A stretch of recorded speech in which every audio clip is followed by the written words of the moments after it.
Ah, Yeah, look at that. that's a great sound. Okay, well then let's kick this off. Thank you everyone for joining the K Gateway community meeting for was it March 18th. As always, if everyone could just add their name as sort of standard in sort of community space, that would be great. And then we can kick off right into the topics. You know, if you have something you do want to talk about but haven't added it, this is a great time to go through and add it to this document.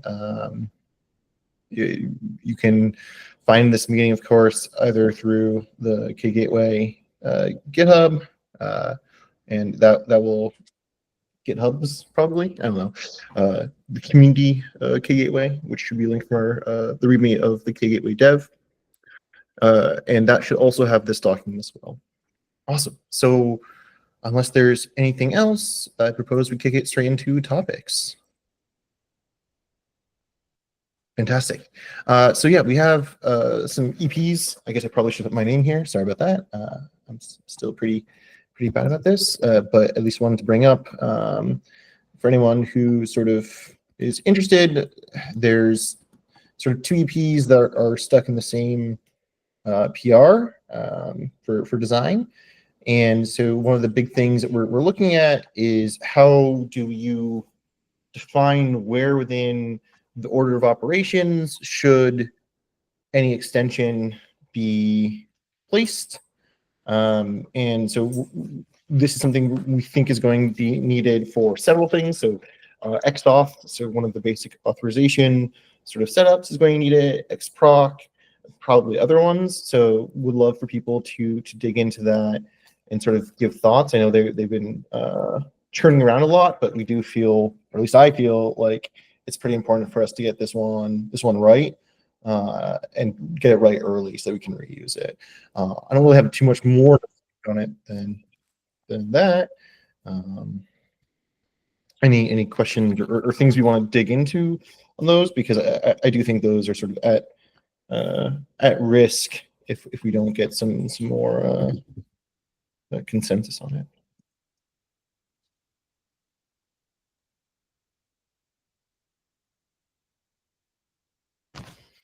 I'll take that resounding silence as people will go check out the EPs and give some guidance. That's fantastic. Awesome. Let's move on to this next bullet point. It looks like there's just some questions around some GitHub actions and sort of which maintainers have access to it. Sounds like Ian, you know who's asked this, and you can go and work with them on it. Yeah, I think we can probably try and figure it out. Cool. Yeah, I'm not sure if I can do much on the call because I don't really know about this. So we'll team up later. Yeah, then whatever we sort of figure out from that, we just make sure that maintainers of that section have the right permissions just in general. And I don't know if we need to have it all be automated or anything, but just like having some process so that, you know, as we get new people in, that'd be great. Fantastic. Let's keep this ball right on moving into inference extension CI. Daniel, do you want to sort of run with this? I assume that you put this on. Yeah, I mean, right now with the inference extension work, it's getting major pull request is getting ready to merge here very soon. It doesn't include any end-to-end testing.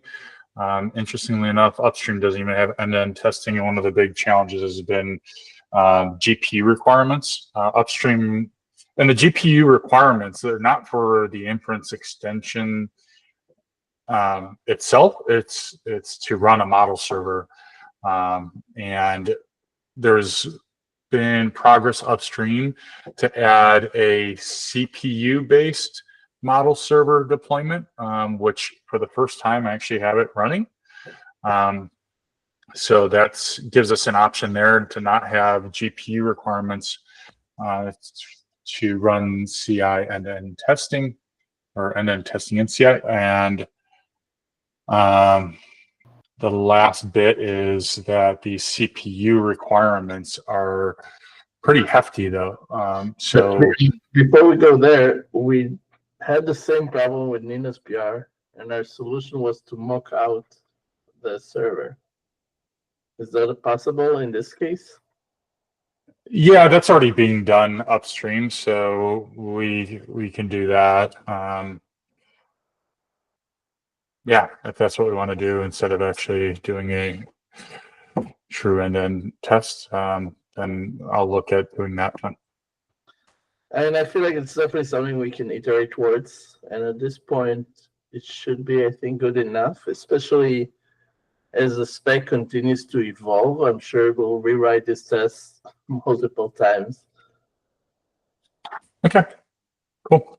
Yeah, let me look at that approach. I mean, it's the same discussion we had upstream, and some of the folks on the project wanted to go with a real end-to-end deployment. So, And by the so way, yeah. for upstream, it's even more important for them to do than us because they own the inference pool container. Right. No, makes sense. So yeah, I was just trying to start thinking about how we're going to do end-to-end testing. So yeah, let me look at mocking the model server, and I think Clayton was even talking about creating a Go-based mock model server that we could run as well. So let me circle back around with him too, see if that's something he's still working on, and maybe we could just leverage that. Yeah, if you end up going the mock route, there's a README somewhere in the repo explaining how to do it. Okay. Knows. Okay. Cool.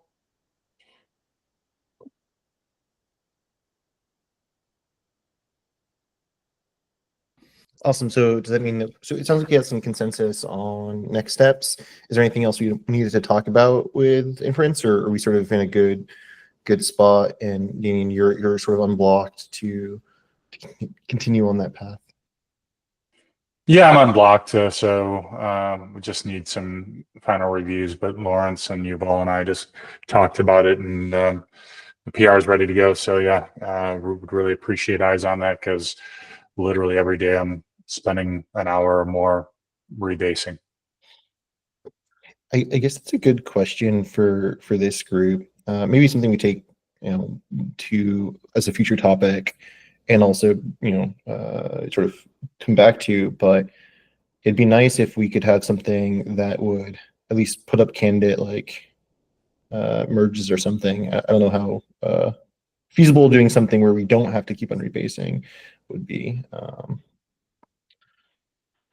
Yeah, and this, I mean, part of it is this PR is just so large, and initially I tried breaking it up, but then it's like I'm repeating code in one for the other, otherwise CI won't pass. And I mean, maybe just some guidance on, what's the best way to handle large PRs. But I don't know, just deal with it, I guess. I mean, but yeah. I've been feeling some of that friction too. I did an overly large PR for transforms. I'd be interested if anyone else on the call has opinions or thoughts about whether this is either something that we can tackle programmatically to reduce the number of time, reduce the overhead of bumping, or just general practices we think are okay for merging. Should we just merge non-functional APIs in with comments and then go from there, or what do people feel like, and what thoughts within this group are there? I mean, as long as it's not get published to the documentation website, you know what I mean? As long as users don't see it, I'm flexible. Yeah, I know Envoy has that concept of not implemented hide. I don't know if we can do it with Kubernetes CRDs. But yeah, as long as it gets merged, somebody uses, and then we break it, and then they complain. That's what I want to have.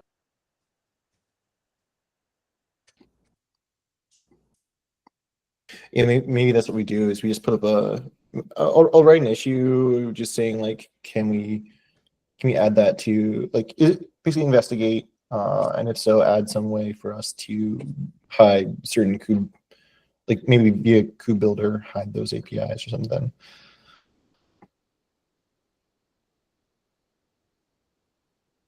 Awesome. It looks like we have one more topic about build times. I sort of assume it's like the time it's currently taking to make, yeah. Yeah, I've noticed it just as I worked on this inference extension PR in the recent weeks. It was like, okay, before, I'm rebuilding kgateway dozen times or more a day, and before it was just up until a few weeks ago, very quick, and now it's substantially longer. So, just want to call that out, and whatever was added, we need to think through the amount of time it's wasting for people that maybe aren't working on certain components that are increasing that build time. But it went from something that was nice to now that something's pretty painful.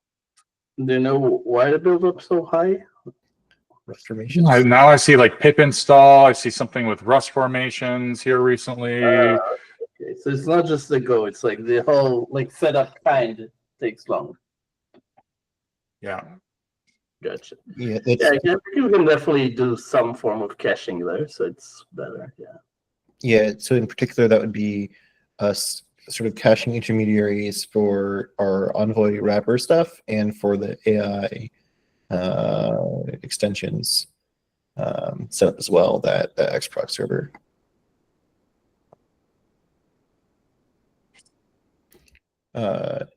Maybe we just make a.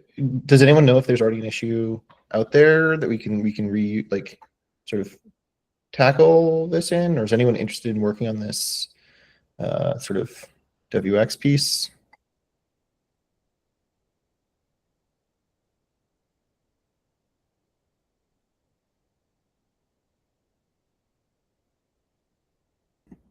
All right. I'll go make an issue, and then we'll put a help wanted on it, and we can see where we go from there. Awesome. Well, it looks like we've hit the end of all our regular topics. Is there anything else that we haven't covered or people want to shout out? Otherwise, it looks like we've come to the natural conclusion of this meeting. Just one side note on the build times issue. Do we want to break it up into like optimize the Rust build times and optimize the Python build times separately? Because those I think are probably two different areas. Yeah, that's fair. I was even thinking it's not necessarily optimize those build times so much as just cache an intermediary or something, so that you don't even have to rebuild them necessarily. Yeah. I think the goal is just to reduce the time it takes to do setup kind.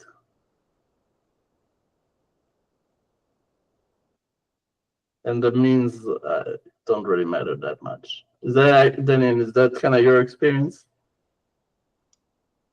Yeah, I'm doing the make kind build and load standard image. I think is the target name, and Yeah. that's, So if that thing was faster, you'd be happy, essentially.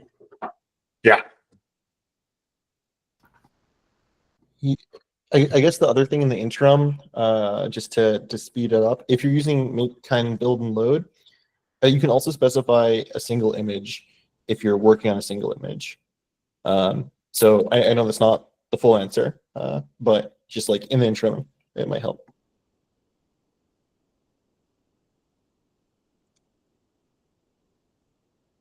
Okay.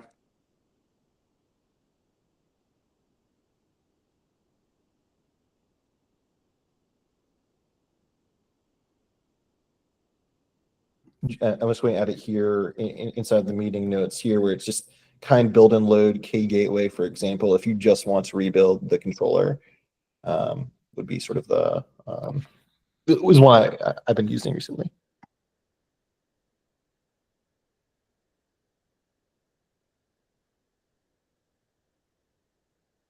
Awesome. Well, thank you everyone for coming as always. I guess Ian, you have the magic of knowing how to deal with the recording, so I leave it to you to make sure that it actually goes, where the recordings go to live out their days. And thank you, everyone. And I'll talk to some of you, I guess, next week for our next community meeting. So yeah, take care. Thanks. Cheers. Bye.